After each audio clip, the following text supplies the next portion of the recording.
함께 하나님 말씀 보겠습니다. 다니엘 강의 두 번째 시간입니다. 우리가 다니엘서 2장 전체를 읽으면 좋겠는데 너무 본문이 길어서 오늘은 2장 1절부터 6절까지만 읽고 말씀 이어가고요. 다니엘서 2장은 두 번에 나누어서 설교를 하도록 하겠습니다. 한 번에 설교하려고 했더니 내용이 너무 길어져서 두 번 나누도록 하겠습니다. 먼저 본문 2장 1절부터 6절까지 우리 함께 봉독하겠습니다. 우리말 성경입니다. 느부갓네살이 왕이 돼 다스린 지 2년이 됐습니다. 하루는 느부갓네살이 꿈을 꾸고서 마음이 답답하고 불편해 잠을 잘 수가 없었습니다. 왕은 자기 꿈을 해몽해 줄 마법사들과 주술사와 점쟁이와 바벨론의 점성술사를 부르라고 명령했습니다. 그러자 그들이 왕 앞에 와서 섰습니다. 왕이 그들에게 말씀했습니다. 내가 어떤 꿈을 꾸었는데 그 꿈의 뜻을 알고 싶어 마음이 답답하고 불편하다. 그러자 바벨론 점성술사들이 아람말로 왕에게 대답했습니다. 오 왕이여, 만수무강하십시오. 왕께서 그 꿈을 종들에게 말씀해 주십시오. 그러면 저희가 해몽해 드리겠습니다. 왕이 바벨론 점성술사들에게 말했습니다. 내가 확실하게 명령한다. 만약 너희가 내 꿈의 내용과 해몽을 내게 말해 알려주지 않으면 너희 몸을 칼로 토막내고 너희 집도 부숴 거름더미로 만들 것이다.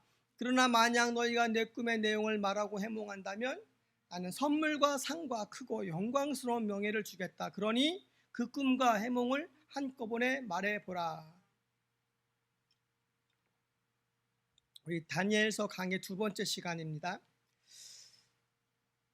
하나님의 통치라는 제목으로 오늘 말씀을 전하도록 하겠습니다.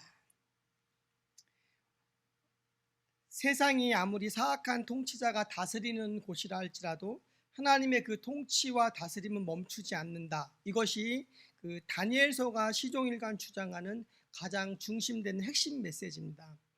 우리가 살아가는 세상도 그렇죠. 어느 지역, 어느 나라, 민족은 사악한 통치자가 다스리고 어느 나라, 어느 민족과 국가는 그래도 정말로 선하고 하나님을 경외하고 두려워하는 통치자가 다스리기도 합니다. 우리가 살아가는 이 지구촌 거의 300개국에 가까운 나라, 그리고 나라만 그렇지만 민족수로 따지면 굉장히 많은 민족이 살아갑니다. 정말로 훌륭한 영적 리더가 있는 반면 정말로 악한 폭군이 다스리기 때문에 많은 사람들이 그로 인하여서 고통받고 아파하는 시대 속에 우리가 살아가고 있습니다.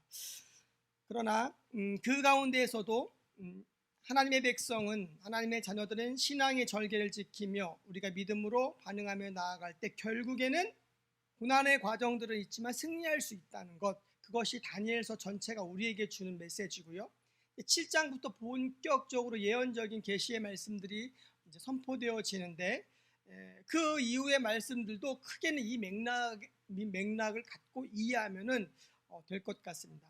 우리가 다니엘서 1장의 말씀, 지난주에 서론에 대한 이야기를 하고 1장의 말씀을 길게 하면서 말씀이 좀 길어졌는데 간단하게 1장의 말씀을 보면은 다니엘과 세 친구들은 하나님께서 지식을 얻게 하시고 문학과 학문에 능통하게 하셨습니다. 그리고 다니엘에게는 환상과 온갖 꿈을 해석하는 능력을 주셨습니다. 우리가 우리의 분야에서 굉장한 어떠한 전문성, 실력을 갖는 것은 중요합니다. 개인의 출세만을 위해서 아니라 우리가 이 땅에 살아가면서 영향력 있는 그리스도인으로 살아가기 위해서 우리가 서 있는 분야에서 그것이 어떠한 일이든 나름대로 전문성을 갖기 위하여 준비하는 것은 하나님의 나라를 위하여서 굉장히 중요한 부분입니다. 우리가 믿지 않는 사람들보다 더 게으르고 더 정직하지 않고 더 부정부패로 얼룩져 있다면 한국 교회와 그리스도인들이 선한 영향력을 그들에게 줄 수 없겠죠. 예수 믿는 사람이라면 조금은 달라야 되지 않을까. 우리가 손해보고 어려운 부분이 있다 할지라도, 그리고 우리가 하는 일에서도 우리가 더욱더 탁월한 전문성을 가지고 경쟁을 해서도 지지 않을 만큼 우리가 준비하는 그런 열정과 노력은 분명히 필요합니다. 다니엘은 고위직에 오르지요. 그러나 그것이 자신의 사리사욕을 채우는 데 사용하지 않고 하나님을 섬기고 자신을 지키고 거룩을 위하여서 그는 인생을 하나님께 드렸습니다. 하나님이 주신 지식과 학문과 능력 그리고 지혜로 성공과 출세를 이루었습니다. 왕조가 바뀜에도 불구하고 그는 여전히 영향력 있는 자리에 서 있습니다. 제가 예전에 군대에 있을 때 대통령 선거가 있었고 김대중 대통령이 대통령에 당선이 됐습니다. 그러면서 군대 요직들이 별 4개에 있는 총장들이 바뀌는 것을 보면서 대통령이 바뀌면서 자기의 사람들로 이제 군부에 있는 중요한 핵심 인물들을 새롭게 세우는 것을 보게 됐습니다. 작은 한 나라의 대통령이 바뀌어도요, 군대를 장악하고 모든 것을 안전하게 하기 위해서 사람을 바꾸는데, 왕조가 바뀌는 일에 있어서 다니엘은 흔들리지 않았고 왕이 바뀌고 왕조가 바뀌어도 다니엘은 여전히 인정받았다는 것이죠. 그것이 다니엘의 한 사람의 개인적인 탁월한 열정, 노력만이 아니라 하나님이 그에게 주는 지혜, 하늘로부터 오는 지혜와 성령의 감동, 놀라운 은혜와 능력들이 그에게 부어졌기 때문에 가능했다는 것이죠. 우리가 하나님을 경외하는 데서 오는 지혜와 지식이 아니라 자신의 능력과 머리로만 출세한 사람들은 교만할 수 있습니다. 그리고 그가 주는 지위가 그를 변질되고 타락하게 만들 수 있다는 거죠. 여러분, 목회자들도 변질되잖아요. 정말 순수하고 열정적으로 목회하다가 이름이 나고 교회가 규모가 커지고 부와 명예가 따라오면서 변질되는 목회자가 많아요. 그러니까 성직자, 주의 일을 한다라는 성직자조차도 그렇게 변질될 경우가 많은데, 세상에 수많은 직업을 갖고 있는 사람들이 자신을 지키기란 굉장히 어렵습니다. 한때 고지론이 굉장히 인기를 끌었습니다. 높은 고지에서 전쟁을 하면 낮은 고지에서 올라오는 적들과의 전쟁 속에서 거의 3배 이상의 위력을 낸다는 거죠. 그래서 우리가 높은 고지에 올라가서 그리스도인의 영향력을 미쳐야 된다라는 메시지들이 굉장히 많이 선포되어졌는데, 이론은 맞는데 거기에서 한 가지 빠진 것은 뭐냐면, 그 고지에 오르고자 하는 한 사람의 마음의 중심이죠. 그곳에 올라서 내가 정말 하나님의 영광을 위하여서 영적 전쟁을 수행하겠느냐, 아니면 나의 부귀 명예와 그 다음에 하나님의 영광을 두 개를 다 잡겠느냐. 인간의 내면은 계속 움직이기 때문에 그것을 다스리지 않으면 처음에 올라가는 과정 속에서 순수했을지 모르지만 그 자리에 올라갔을 때 내가 하나님의 영광과 하나님을 위해서 무슨 일을 하는 것처럼 보이지만 결국엔 나의 영광과 나를 위해서 그 자리에서 많은 것들을 하는 사람들도 있다는 것이죠. 그렇기 때문에 중요한 것은 자리의 문제가 아니라 내가 나를 얼마큼 지켜가느냐의 문제가 굉장히 중요하다는 것이죠. 느부갓네살은 세계를 제패한 세상 최고의 권력자였습니다. 엄청난 제국의 안정적인 상황 속에서 그의 삶은 살아가지만 그는 불안으로 말미암아 밤마다 악몽에 시달렸습니다. 여러분, 세계 최고의 권력자이면 뭐합니까? 밤마다 불안하고 악몽에 시달리는데요. 중국의 어떤 황제는요, 그가 사는 성 주변에 나무를 다 베었대요. 왜냐하면 자객이 침투하는 것을 단번에 볼 수 있게 나무가 그 성 주위에 하나도 없었다고 합니다. 최고의 실력자고 그리고 권력자여도 밤에 잠을 잘 때 그 잠자리가 편하지 않을 수 있다는 거죠. 굉장히 무섭고 역설적인 모습이죠. 그러나 반대로 아무것도 가지지 않은 사람은 편안한 잠자리에서 또 어떤 면에서는 그날 하룻밤은 편하게 잘 수 있어요. 그러나 많은 것을 가졌다는 것은 그만큼 많은 책임과 무거움이 따른 거죠. 지금 우리나라 자사 1위가 누군지 아세요 혹시? 우리나라 최고 1등 부자가 누군지 아세요? 네? 우리가 보통 얼마 전까지만 해도 삼성의 이재용 부회장이 1등이었는데 카카오의 회장이 추월을 했다는 거죠. 15년, 20년이 채 안 되는 시간에 정말 흑수저가 대한민국 최고의 부를 얻게 되었다는 거예요. 그분을 보면서 제가 그런 생각을 했습니다. 이분의 잠자리는 과연 편하실까? 135조 정도 된다고 하더라고요. 이재용 부사장이 134조 정도 되는데 134억이 아니에요. 134조. 그리고 이제 카카오의 회장님께서는 135조 정도 된대요. 야, 135조라는 돈. 그러니까 우리가 산업혁명을 이루고 우리가 정보화 시대에 살면서 또 새로운 문명으로 가면서 일어나는 어떤 변화 속에서 얻을 수 있는 굉장히 특별한 부죠. 그러니까 단순한 노동으로 얻을 수 있는 부가 아니죠. 그런데 중요한 것은 아무리 많은 것을 가져도 하루 10끼 먹지 못하고요. 갖고 쓰는 거는 다 비슷해요. 자동차를 뭐 이건희 회장님께서 자동차를 소유하고 있는 것만 팔아도 400억이래요. 근데 400억치의 자동차를 갖고 있지만 자동차를 한 번에 2대씩 끌 수는 없거든요. 끌어도 한 대를 끌어요. 좋은 차 한 대 끌듯이. 결국에는 한 대 몰고 하루에 3끼, 많이 먹으면 4끼, 나눠서 먹으면 6끼도 먹을 수 있겠죠. 그러나 결국에는 인간이 먹고 인간이 살 수 있는 어떤 한계들이 있다는 것이죠. 느부갓네살 왕 또한도 세계를 제패한 왕이지만 그는 번뇌를 안겨준 악몽을 꾸며 잠을 이루지 못했습니다. 고대 근동의 왕들의 꿈은 굉장히 중요한 의미가 있었어요. 왜냐하면 그들은 나름대로 자신들이 섬기는 신이 왕의 꿈을 통해서 신탁을 준다고 믿었기 때문에 왕의 그냥 꿈이 아닌 굉장히 특별한 꿈들, 그 꿈들에 자기의 왕권과 제국의 운명이 걸렸다는 생각 때문에 그 당시에 있었던 수많은 점성술사와 그리고 마법사와 나름대로 그쪽으로 영적인 통찰력이 있다라고 하는 사람들을 다 불러 모아서 자신의 꿈을 해석하라고 하는데, 보통 자신의 꿈을 이야기하죠. 그 다음에 그 꿈에 대해서 해석하라고 하는데 느부갓네살은 좀 셉니다. 야, 내 꿈 뭔지 맞춰봐. 내 꿈 먼저 맞춰봐. 그 다음에 해석해봐. 그러니까 박수, 술객, 점장이 갈대아 술사들이 갑자기 굉장히 당황을 하죠. 왕이시여 제발 꿈을 말씀해 주시면 우리가 꿈을 잘 해석하겠습니다 라고 이야기를 하는데, 쓸데없는 소리 하면 다 목을 베고 집터를 갈아엎겠다는 거죠. 정말로 두렵죠. 꿈을 알아도 해석을 할까 말까인 판에 꿈을 모르는데 그 꿈을 어떻게 알 수 있습니까? 그래서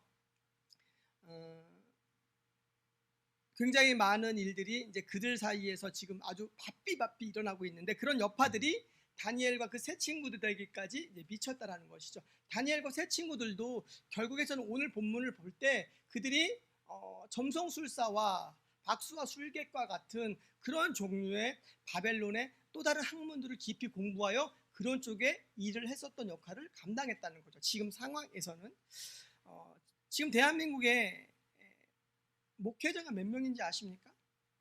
뭐 정확하지 않지만 대략 통계적으로 한 10만 명 내외라고 합니다. 그런데 지금 대한민국의 무속인이 몇 명인지 아십니까? 100만 명이에요. 대한민국 무속인이 100만 명입니다. 대한민국 무속인 굉장히 많죠. 그 무속인 100만 명이라는 숫자에서는 실제적으로 이제는 뭐 작두를 타는 무당도 있을 것이고 지역을 풀면서 하는 학술 무당도 있을 것이고 다양한 무당 종류의 일들을 하는 모든 사람 통칭해서 거의 100만 명에 가깝습니다. 저도 이 통계와 글을 보면서 굉장히 많이 놀랐는데요. 그런데 더 놀라운 것은 뭐냐면 예수 믿는 그리스도인들이 이단까지 포함을 다 해서 숫자가 850만 명이에요 지금요. 그러면 이단들 제외하고 뭐 제하면 그러면 실제적으로 대한민국 그리스도인들이 한 600만 정도 통계를 보고 있습니다. 그런데 여러분 600만 명의 그리스도인들 중에서 무당들에게 점을 보러 가는 그리스도인들이 몇 명인 줄 아십니까? 대략 퍼센트로 한 30%?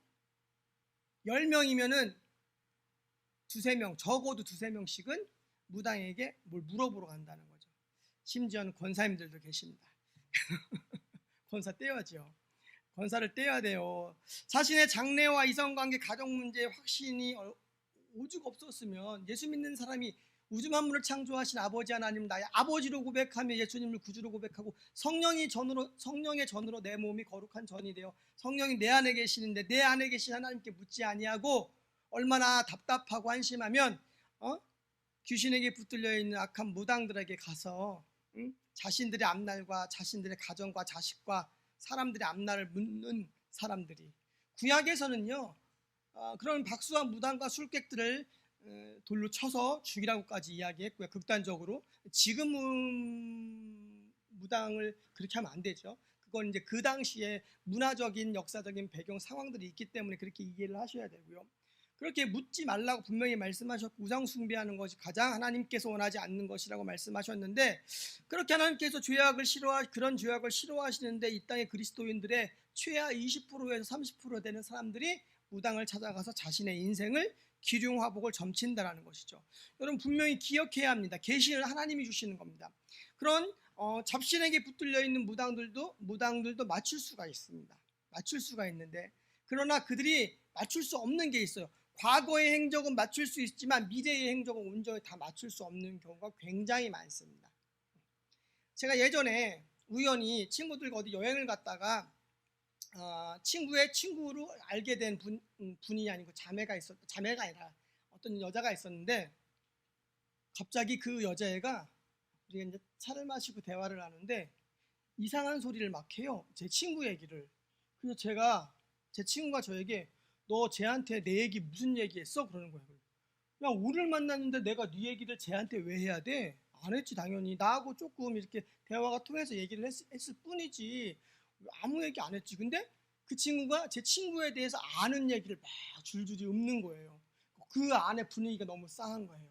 알고 봤더니 그 여자애가 뭐가 있어요? 신기가 있었던 여자애였어요. 처음 만났었어요. 그때가 20살 정도, 21살 정도였는데. 그래서 이제는 근데 이제 항상 그런 게 아니고 뭐가 오면 그렇대요. 근데 저를 맞추는데 저에 대해서 얘기를 하는데 과거에 대한 얘기를 쭉 하다가 중간부터 지금 시점 이상으로부터는 안 보인다는 거예요. 그래서 당연히 안 보이지. 그래도 내가 지금 방황하는 인생을 살지만 내가 예수 믿는 사람이고 내가 목회를 하겠다고 서원한 몸이기 때문에 안 보이는 게 당연해. 네가 뭔 얘기를 해도 그건 안 맞아. 근데 그런 경험을 했었던 적이 있거든요.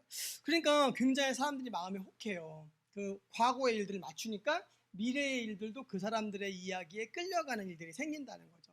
사람들이 그렇게 우매하지요. 그리고 미신과 점술에 그리고 배후에 사단의 세력이 있는 것을 우리가 분명히 인지해야 되는데 그렇지 않고 인간이 하나님을 향해 나아가야 되는데 다른 것들을 향하여서 우리의 마음과 영혼을 뺏겨요. 제가 가끔 이야기합니다. 공주에 가다 보면은 쭉 가다 보면은 소원을 비는 돌이라고 커다란 간판이 있어요. 어떤 연예인이 그 소원을 비는 돌에 소원을 빌어서 그게 성취가 되어져서 방송이 타면서 유명해진 돌이거든요. 그런 돌이 있어요. 인간이 만물의 영장이라고 이야기하고 우리는 하나님의 형상을 갖고 있는 입고 지음받은 하나님과 교통할 수 있는 하나님의 자녀가 돌멩이 앞에서 소원을 빌어요. 인간이 그런 존재죠. 수백 년 전에 마을마다 성황당이 있고 마을마다 나무에다가 제사를 지내고 그런 미신을 섬기는 문화가 굉장히 판치는 시대에 살았었던 모든 민족들. 그러나 21세기를 살아가는 지금도 별반 다를 바가 없다는 거죠. 돌멩이의 소원을 빌고요. 여전히 인도나 그런 동남아 쪽에서는 여전히 굉장히 많은 동물들에게 우상 숭배하는 것들을 우리가 볼 수 있다는 거죠. 원숭이도 섬기고 뱀도 섬기고 어떤 남태평양의 어떤 섬은 악어를 굉장히 신성시해요. 왜? 악어가 자신들의 조상이라고 믿거든요. 악어가 무태서 자기네 섬으로 왔고 그 악어를 통해서 우리의 신화가 그들에게는 신앙이 돼요. 우리가 알고 있는 단군 신화가요. 역사가 사실 굉장히 짧습니다. 그 단군 신화가 만들어진 배경의 역사가 굉장히 짧은 역사를 가지고 있어요. 그런데 그 신화를 우리는 신화로만 보지 진짜로 믿지는 않거든요. 그런데 그들은 그걸 진짜로 믿고 그걸 신앙이에요. 그렇기 때문에 그러면서 그들이 믿는 토속 신앙 속에서 악한 영이 실제적으로 역사를 해요. 제가 여행을 못 가기 때문에 가끔가다 세계 테마 기행을 좀 봐요. 아주 재밌습니다. 그 방금 얘기했던 섬에 제가 예전에도 이 말씀을 잠깐 나눴지만 나뭇가지가 있는데 나뭇가지를 땅에다가 딱 박아요. 이렇게. 그러면은 나뭇가지 부러뜨려서 박으니까 좀 파서 박으니까 이게 잡아당기면 쑥 뽑히잖아요. 박았고 주술사가 있어요. 거기 막 하면서 춤추면서 어쩌고저쩌고 나름대로 뭐 이렇게 해요. 그러면 이게 뽑힐까요? 안 뽑힐까요? 안 뽑혀요. 이게 PD가 지금 장난하나 해서 PD가 가서 뽑는데 안 뽑히는 거야. 있는 이거 잡아당기니까 뽑히지 않고 부러졌어요. 그걸 보면서 그 마을에 그것을 보고 있는 많은 남녀노소가 어린아이들이 막 해맑게 웃는 거예요. 그걸 보면 제가 뭘 느꼈는지 아세요? 저 어린아이들에게는 믿음이 있다는 거죠.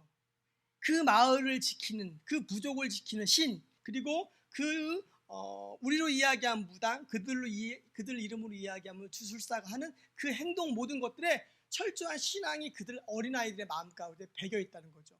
우리가 그런 곳에 가서 선교를 한다면 그것을 능력으로 이겨내야지만 선교를 할 수가 있는 거거든요. 여러분, 하나님이 살아계시죠. 살아계신 하나님을 체험하지 못하면 우리가 눈으로 보이지 않기 때문에 하나님의 능력을 신뢰하지 못하고 하나님을 인정하지 못하며 세상의 거대한 그런 탕류, 썩은 물의 흐름 앞에서 무너질 수밖에 없다는 거죠. 그러나 하나님의 살아계심을 경험하면 그렇지 않습니다. 어떠한 상황 가운데서도 우리가 당당해질 수 있다는 거죠. 느부갓네살 왕이 위협과 상급을 동시에 주겠다고 꿈을 해석하라고 자꾸만 재촉을 합니다. 먼저 꿈의 내용을 말해 주어야 해석을 해주겠다고 버티지만 이런 태도에 느부갓네살은 경노합니다. 그리고 너희들을 다 처형하겠다고 위협을 하고 있지요.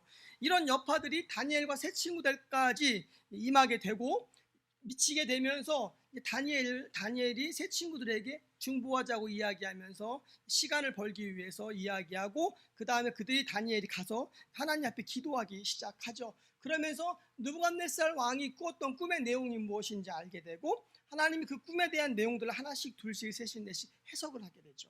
이 부분에 대해서 자세한 건 다음 주에 이어서 말씀을 이어나가고요. 느부갓네살이 밤마다 얼마나 악몽에 시달렸을까. 그렇기 때문에 조바심을 내면서 자신의 악몽을 해몽해달라고 요구할까. 정말로 제국의 안정과 자신의 미래의 모든 것이 이 꿈에 달려 있었다라고 생각했을 거예요. 그렇기 때문에 정말 이 꿈을 바르게 해석할 수 있는 정도의 실력과 신비함이 있다면 이 꿈을 이야기해 주지 않아도 너희가 해석할 수 있을 거야 라는 마음이 느부갓네살 마음에 있었을 것 같다는 생각이 듭니다. 왜냐하면 그렇지 않았다면 당연히 꿈 얘기를 해주죠. 그런데 그 꿈 때문에 그는 잠을 잘 수 없었고 가위 눌렸고 날마다 불안한 삶을 살았기 때문에 그는 두려워 떨었다는 것이죠. 제국을 제패한 왕이 잠자리에서 늘 불안하고 두려워 떨었다는 것이죠. 그것은 누구도 위로할 수 없고 해결할 수 없기 때문에 이런 강력한 명령을 내렸다는 겁니다. 이 꿈은 하나님이 주신 것이기 때문에 하나님이 알려주지 않으면 어떤 사람도 스스로 이것을 깨달을 수가 없고 알 수가 없다는 거죠. 제가 이제 목회를 시작하면서 하나님 은사를 열어주면서 기도하면서 감동으로 깨닫게 하시고 알게 하시고 하는 것들이 조금씩 있으면서 다니엘 생각이 가끔 났습니다. 다니엘서를 어릴 때 읽으면서 와, 다니엘 참 신비하다, 이런 것들을 어떻게 알 수 있을까라고 얘기했지만 우리가 하나님과 깊이 교통하고 친밀함으로 더 나아갈 때 하나님께 간절히 구하면 하나님께서 우리에게 말씀하시고 그 말씀하신 것이 과연 하나님의 우리에게 주신 음성인지 다시 한번 분별하고 다시 듣고 하는 과정을 통해서 분명히 하나님의 음성을 우리가 확신할 수 있죠. 그러면은 인간 너머의 신비한 것들을 알 수가 있다는 것이죠. 이제는 좋은 결과를 얻었기 때문에 제가 다시 한번 말씀드리면 예전에 우연히 알게 된 우리 보험 설계사 집사님 상담하고 기도했습니다. 처음 만나서 기도했는데 하나님이 그에게 아기가 없대요. 나 너무 마음이 그렇더라고요. 처음 본 집사님이고 보험 설계사이신 분한테 아기가 없으세요? 근데 기도를 하는데 너무나 그 확신이 들어서 하나님이 사무엘과 같은 좋은 믿음의 자녀를 주시겠다고 기도를 했는데 기도를 끝내고서 물어봤습니다. 집사님 자녀가 없으세요? 하니까 7년 됐는데 아기가 안 생긴대요. 근데 지금 임신 4개월입니다. 그 이후로 4년이 지났어요. 제가 그 집사님을 생각할 때마다 계속 기도를 했어요. 생각날 때마다 하나님 아기 주신다고 했는데 언제 아기 주세요. 계속 기도를 했는데 지금 아기를 갖고 있고 입덧도 없이 지금 임신 4개월이 넘어가고 있는 중에 있거든요. 너무너무나 기뻐한 거예요. 결혼 11년 만에 아기를 갖게 되었다는 것이죠. 그러면서 굉장히 많이 놀랬죠. 왜냐하면 하나님이 왜 저에게 그런 감동을 주시고 기도하게 하셨냐? 그 집사님에게 소망을 품게 하기 위해서, 위로해 주기 위해서. 아직 너 포기할 때가 아니야. 너 믿음으로 더 기도해. 근데 남편이 아기들 갖기 어려운 상황이었었어요. 불가능하진 않지만 굉장히 어려운 상황이었었어요. 그래서 힘들고 어려운 중에 있었지만 하나님께서 그 가정에 복을 주셔서 정말로 시험관 아기 딱 한 번 했는데 아기가 한 방에 생겼어요. 한 번에 생기고 지금 생명이 이어져 가고 있는데, 그러면서 그 11년이라는 세월 속에서 그 가정에서 그 두 부부가 사명이 있는 가정인데 얼마나 많은 것들을 그들의 마음 가운데 품고 나왔을까. 그 교제하면서 많은 것들을 나누었는데, 여러분, 하나님께 기도하면 하나님께서 신비한 것들을 알게 하셔요. 우리가 알고 있는 현실 너머의 것들을. 처음 보고 아무것도 정보가 없는 사람에게 하나님이 주셔야 할 말씀들을 나누게 하셔요. 이게 직통계시라면 직통계시겠지만 오해하지 말고 들으세요.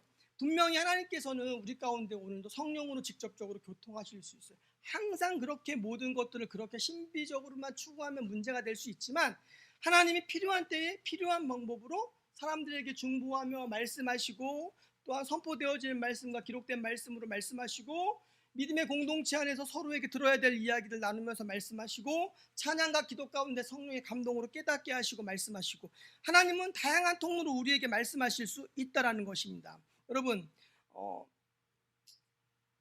우리의 인생 가운데에 우리가 조그만 성공이라도 거두면 그것이 우리를 행복해주고 평안하게 할 거라고 우리는 기대합니다. 그러나 느부갓네살은 제국을 제패했지만 여전히 그의 삶의 자리는 두려움과 불안과 걱정과 염려에 쌓여 있었죠. 여러분, 진정한 행복은 무엇인지 아십니까? 우리 안에 자족하는 마음이에요. 그러니까 내가 만족하는 마음이 있을 때 우리의 마음이 행복하다는 거죠. 근데 인간이 스스로 자족하는 마음을 갖기에는 그것은 되게 쉽지가 않아요. 일반적으로 마음을 자꾸만 비우는 훈련을 하는 사람들 중에 일부가 자신의 삶에 만족할 수도 있겠죠. 반면 그리스도인은 무엇으로 만족하느냐? 내가 욕심을 버려서 내 마음을 비워서 만족하는 게 아니라 내 마음을 비워내며 그 안에 하나님의 은혜와 말씀으로 채워지고 하나님의 약속과 도우심을 의지할 때 우리의 마음이 충만해지고 우리의 마음에 자족하는 은혜가 가득 채워질 때 우리는 만족하고 행복할 수 있다는 것이죠. 지금까지 살아온 여러분들 각자의 세월이 있습니다. 제가 이제 40이 넘고 50을 바라보면서 이렇게 인생을 살아오며 느끼는 것이, 가끔은 영적으로 침체가 되면 무슨 마음이 드냐면, 내가 뭐 했지? 열심히 정말 살은 것 같은데 한 게 없다라는 생각이 들어요. 하루는 마음의 영적인 침체가 막 들어서 아내한테, 여보 나 정말 열심히 살았는데 뭐 한 게 없는 것 같아. 속 마음이 허한 거예요. 그러니까 우리 아내가, 당신이 왜 한 게 없어요? 자녀를 3명이나 낳았죠. 가정을 꾸리고 교회를 세우고 많은 사람들에게 또 다른 사람들에게 위로의 말씀도 전해주면서 교회의 규모와 상관없이 여기까지 성실하게 살아왔잖아요. 그것 자체가 정말로 귀하고 많은 것을 했다라는 거죠. 근데 우리는 문득문득 무엇인가 양손에 쥐어야지만 내 삶에 무엇인가 이루었다라고 생각해요. 성취했다고 생각해요. 그런데 그것과 계속 싸워야 돼요. 재산이 많아지고 내 지위가 높아진다고 해서 내 마음이 행복하지 않을 수 있어요. 중요한 것은 내가 많은 것을 갖고 있어서의 만족이 아니라 나라는 존재 자체가 하나님 안에 있으면서의 그 여유와 넉넉함이 우리 안에 있어야 돼요. 그래야 재물에 상관없이, 우리의 위치에 상관없이 우리는 우리의 마음과 자존감을 지키며 흔들리지 않는 사람으로 살아요. 제가 노동을 하는 일을 해도 제 마음이 무너지지 않는 것은 저의 존재 자체의 의미와 사명과 분명한 확실한 사명과 나아갈 바를 알기 때문에 제가 거칠고 힘든 노동을 하고 몸이 힘들고 불편해도 그것이 저에게 크게 문제가 되지 않는다라는 겁니다. 사랑하는 여러분, 사람들은 욕구가 있습니다. 매슬로우의 욕구 5단계를 보면은 생리적 욕구, 안전의 욕구, 사회적 욕구, 자존의 욕구, 자기 실현의 욕구라는 단계를 거치면서 하위 단계의 욕구가 충족되지 않으면 상위 단계의 욕구가 잘 발생되지 않는다고 합니다. 그러니까 기본적으로 우리가 먹고 마시고 자는 생리적인 욕구들이 해결되면서 우리의 삶이 안전해지고 사회적으로 인정받고 스스로 존재함에 있어서 자기의 실현적인 방향을 나아가는 그 욕구까지 우리가 나아가는 게 인간의 전인적인 행복이 그 안에 누려지게 되는데요. 그런데 우선순위에 있어서 그 첫 번째가 소유와 어떤 것을 성취하는 것에 무게를 두는 것이 아니라, 우리는 자본주의 사회에 살잖아요. 물질 문명에 산단 말이에요. 그렇기 때문에 자꾸만 물질과 소유의 가치에 자꾸만 우리의 마음을 빼앗겨요. 좋은 차 보고 타고 싶고, 여러분 아반떼를 타도 벤츠의 승차감을 느끼는 방법을 아세요? 모르죠. 아반떼를 타는데 내가 벤츠 E클래스의 승차감을 느끼길 원한다면 작은 경차를 한 1년만 타보세요.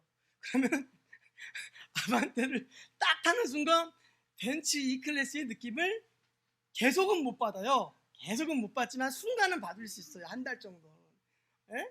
저희 집이 차가 2대입니다. 모닝과 아반떼가 있는데, 모닝을 제가 계속 끌다가 자꾸만 멀리 갈 때 아반떼를 한번 딱 몰면은 저는 벤츠를 탄 느낌을 받아요. 굉장히 행복합니다. 뭐 썰렁한가요? 사실 그렇잖아요.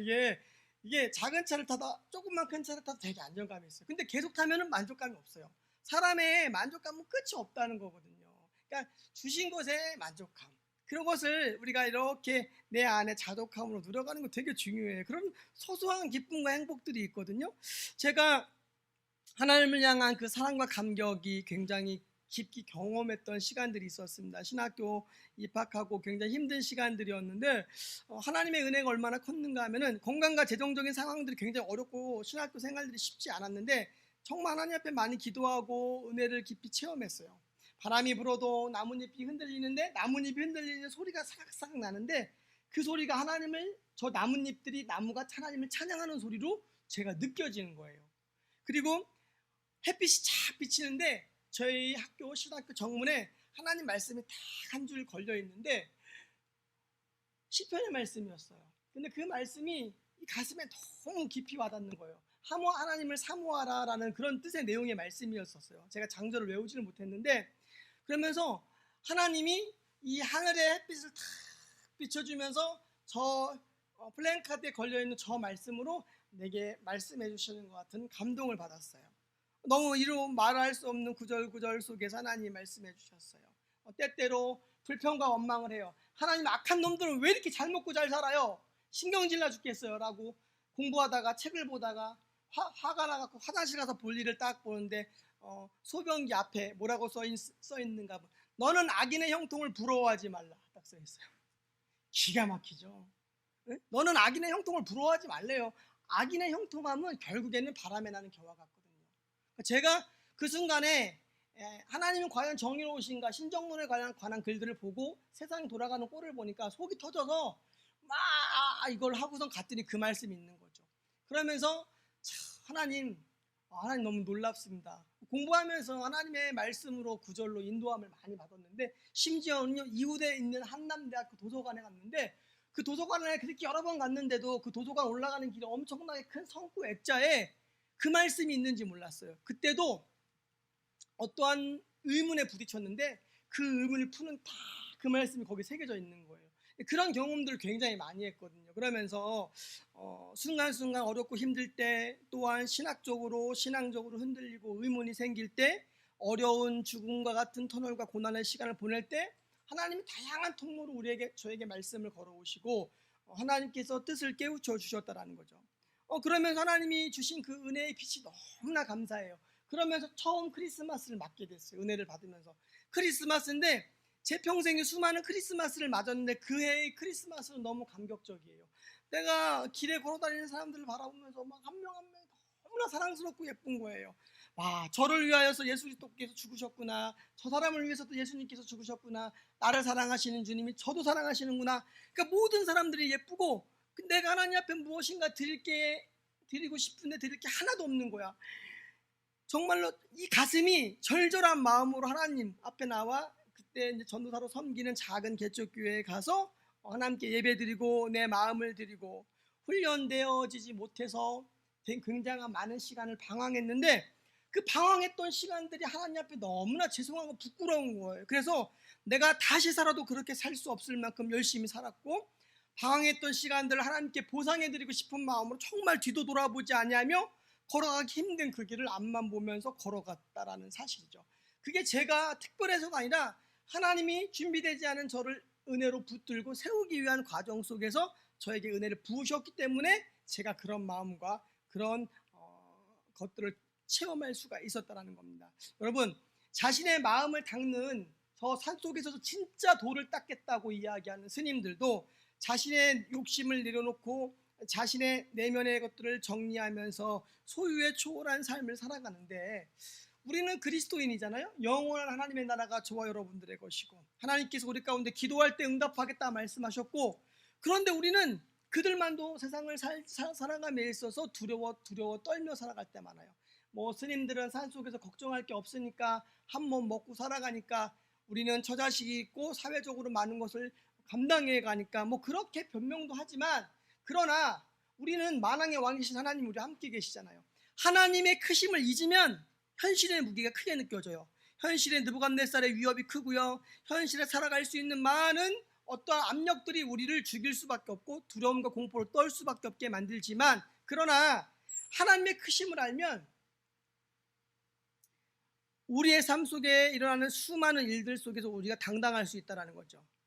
다니엘과 그 친구들은 슬기로운 말로 왕의 근위대장 아리옥에게 왕의 명령이 어찌 그리 급하냐라고 말하면서 아리옥에게 일의 자초지종을 다니엘에게 다 말합니다. 이게 14절의 말씀인데, 다니엘은 자신에게 어느 정도 시간적인 여유를 주면 모든 것을 해석하겠다라고 말씀하면서 다니엘은 자기 집으로 돌아가 새 친구들에게 모든 상황을 알리고 특별한 기도를 요청하며 함께 기도합니다. 그리고 19절에 보면 이에 은밀한 것이 밤의 환상으로 다니엘에게 나타나 보이매 다니엘이 하늘에 계신 하나님을 찬송하니라.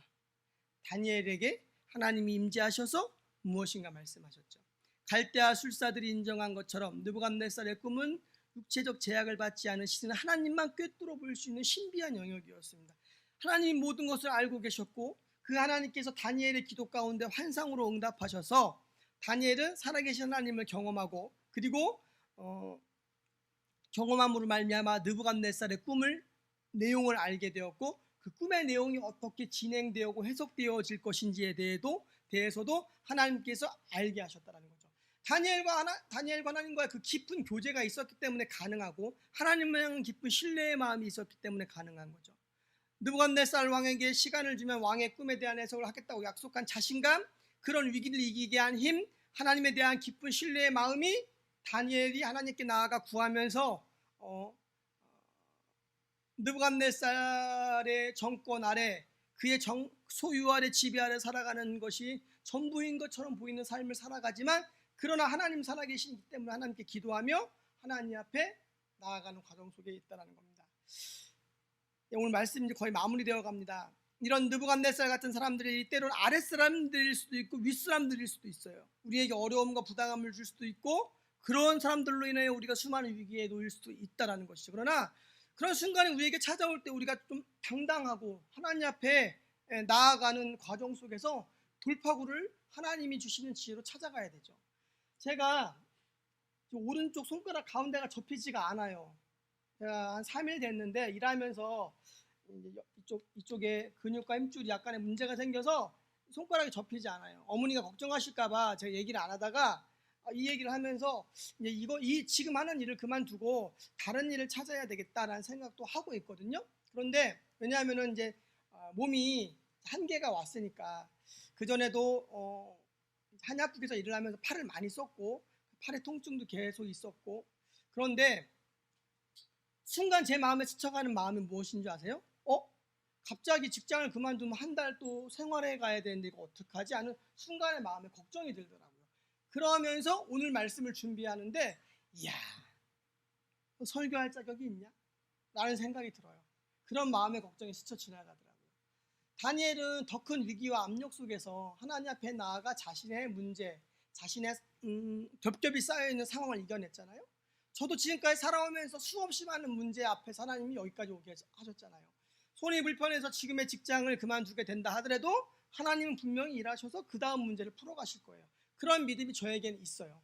순간 인간적인 걱정과 가장으로서의 책임 때문에 두려움이 지나갔지만 분명히 하나님은 또 다른 일로 하실 거예요. 하나님께서는 순간순간의 고난으로 어려움에 우리가 처하게 만드실 때도 있으시지만, 하나님께서 결단코 우리를 버리지 아니하시고 우리와 함께 하신다는 거예요. 특별하게 주의 종된 자로 부름받아 주의 몸된 교회를 섬기는 데에 하나님께서 가정과 자녀들에게, 우리 교회에 있어서 우리 교회가 문을 닫아야 된다면 하나님께서 문을 닫게 하시겠죠. 그러나 하나님께서 주신 계획하신가 꿈이 있다면 저희 가정부터 하나님께서 채우시고 돌보시고 교회를 채우시고 돌보실 거예요. 저희가 가지고 있는 형편과 여력 이상으로 하나님의 교회의 재정을 채우시고, 그리고 저희 가정을 돌보셔서 하나님 여기까지 오게 하셨거든요. 돈이 있어서 어머니의 집과 저희 집이 마주보게 살 수 있는 상황이 아니었는데도 불구하고 맞춘 것처럼 하나님께서 인도하셨어요. 제 몸이 불편해서 당장 지금 하는 일을 그만두게 된다 할지라도 그 다음 하나님은 더 좋은 걸로 또 다른 예비하시는 길로, 때로는 돌아간다 할지라도 하나님께서는 일하실 것이라는 거예요. 그런 믿음이 우리 안에 있느냐? 그런 위기에 부딪혔을 때 순간 두려워 떨 수 있지만 하나님 앞에 나아가 구하며 상황을 아뢰고 하나님 앞에 나아갈 때 하나님 피할 길을 내시는 그분을 경험하느냐. 그런 하나님을 내가 경험하지 않으면 자꾸만 이 땅에 살아가는 그리스도인들은 능력을 잃고 무당에게 자신의 앞날만 점치는 그런 이빨 빠진 호랑이로서의 삶을 살아갈 수밖에 없다라는 것입니다. 모든 그리스도인이 세상에서 어떻게 살아가야 하는지 보여주는 대목은 바로 다니엘처럼 하나님 앞에 나아가 구하며 그분의 음성을 듣고 온전히 하나님의 신비한 은혜와 능력으로 그 문제를 풀어가는 삶, 그거 저와 여러분들의 삶입니다. 왜 내 삶은 자꾸만 이렇게 꼬여야 돼? 왜 나는 이렇게 안 돼야 돼가 아니라 내게 맞닥뜨려진 고난의 문제를 디딤돌 삼아서 넘어가는 능력이 있을 때 더 큰 문제 앞에서 우리가 반응할 수 있다는 겁니다. 자꾸만 우리를 걸어 넘어뜨리려고 하는 크고 작은 문제들 앞에서 내 마음이 자꾸만 시리에 빠지고 한탄하는 것이 아니라 그까짓 거 그냥 털어버리면서 하나님 앞에 기꺼이 뛰어넘고 나아가는 능력들, 아니면 힘이 없어서 밀어요. 하나님 힘 주셔서 밀어버려서 제껴버리는 문제들이 생기면서 우리 안에 근육을 만들기도 하시고, 하나님은 다양한 방법으로 우리에게 일하세요. 내가 원하는 것처럼 그 문제를 치워주시기도 하지만 그렇게 하지 않고 돌아가기도 하시고, 사람을 만나서 함께 움직이기도 하시고, 끝끝내는 밀어서 무너뜨리기도 하시고, 하나님 일하시면 모르겠지만 우리는 어떻게든 하나님께 나아가 간절히 부르짖는 심령이 되어서 우리 앞에 놓여있는 삶의 크고 작은 문제들, 우리 앞에 있는 거대한 세력들 앞에서 우리가 주눅들지 않고 하나님이 우리의 하나님 되십니다. 하나님이 우리가 살아가는 이 세상, 나와 나의 가정을 통치하고 다스리십니다 라는 믿음의 고백으로 우리 하나님 앞에 간절히 부르짖을 때마다 하나님께서 저와 여러분들의 인생 가운데에서 피할 길을 내시며 승리할 길을 내십니다. 사랑하는 여러분, 하나님께서 다니엘처럼 하나님을 향해 믿음과 순결과 거룩으로 붙들려 있는 사람을 사용하십니다. 다니엘이 처음부터 위대했던 것은 아니죠. 그의 믿음의 결단, 하나님 앞에 나아가는 간절한 통회하는 심령, 하나님과 깊은 소통을 통해서 하나님으로부터 온 무수한 영감과 은혜를 받고 그가 왕조가 바뀌고 왕이 바뀌어도 흔들리지 않는 자리에서 영향력 있는 하나님의 사람으로 쓰임받았다는 것입니다. 우리가 살아가는 세상은 전쟁과 욕망과 피해 역사로 얼룩진 세상을 살아가고 있습니다. 그런 가운데서도 하나님은 하나님의 사람들을 불러서 일하십니다. 오늘날 전염병이 창궐한 팬데믹 시대를 살아가고 있고 각자 모두 경제적으로, 상황적으로, 건강으로, 관계로 어려운 중에 있지만 문제 앞에 함몰 되지 마시고 하나님 앞에 나아가서 그분의 음성 듣고 승리하는 저와 여러분들 되시기를 주의 이름으로 축원합니다. 다 함께 찬양 드리겠습니다.